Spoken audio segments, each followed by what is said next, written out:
నక్షత్రమైన శ్రవణ నక్షత్రం కావడం వలన ఆ పేరుతో ఏర్పడిన శ్రావణ మాసం పూజ కూడా ఎంతో విశిష్టమైనది. ఈ మాసంలో అనేక పూజలు చేస్తారు. ఎన్నో శుభకార్యాలు, పెళ్లిళ్ళు, వ్యాపారాలు, మంచి పనులు అన్నీ కూడా ఈ నెలలో చేయడం వలన శుభ ఫలితాలను ఇస్తాయి అని అందరూ నమ్ముతూ ఉంటారు. ఈ నెలలో అనేక వ్రతాలను చేస్తారు.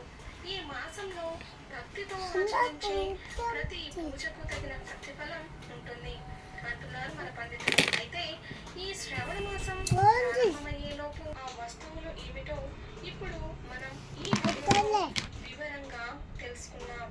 అంతకన్నా ముందు మా ఛానల్ని సబ్స్క్రైబ్ చేసుకోండి. అలాగే ఒక లైక్ కొట్టడం మాత్రం అస్సలు మర్చిపోవద్దు. శ్రావణ మాసం అనేది దక్షిణాయనంలో వచ్చే విశిష్టమైన మాసాల్లో ఒకటి.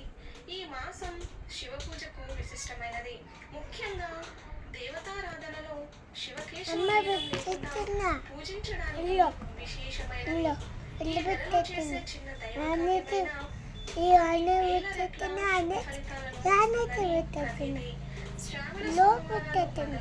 ఉపవాసం ఉండి రాత్రి వేళల్లో స్వామివారికి రుద్రాభిషేకాలు, బిల్వ అర్చనలు చేస్తే పాపాలు పోతాయని శాస్త్రం. అంతేకాకుండా అమ్మవారికి, ఆమెను పూజించే వారికి అంటే ఆ పరమేశ్వరుని పూజించేవారు అంటేనే ఎక్కువ మక్కువ అని మన పెద్దలు చెప్తూ ఉన్నారు. ఈ శ్రావణ మాసంలో ఇంటి ఇలవేల్పు అయిన శ్రీ వెంకటేశ్వర స్వామిని పూజించడం సంప్రదాయంగా వస్తున్నది. ప్రతి శ్రావణ శనివారం రోజున భక్తులు అఖండ దీపం వెలిగించి ఉపవాసం ఉండి ఆ స్వామికి తమ భక్తిని తెలియజేస్తారు. అలాగే మంగళ గౌరీ వ్రతం. ఈ వ్రతం గురించి నారదుడు సావిత్రికి, శ్రీకృష్ణుడు ద్రౌపదికి తెలిపినట్లు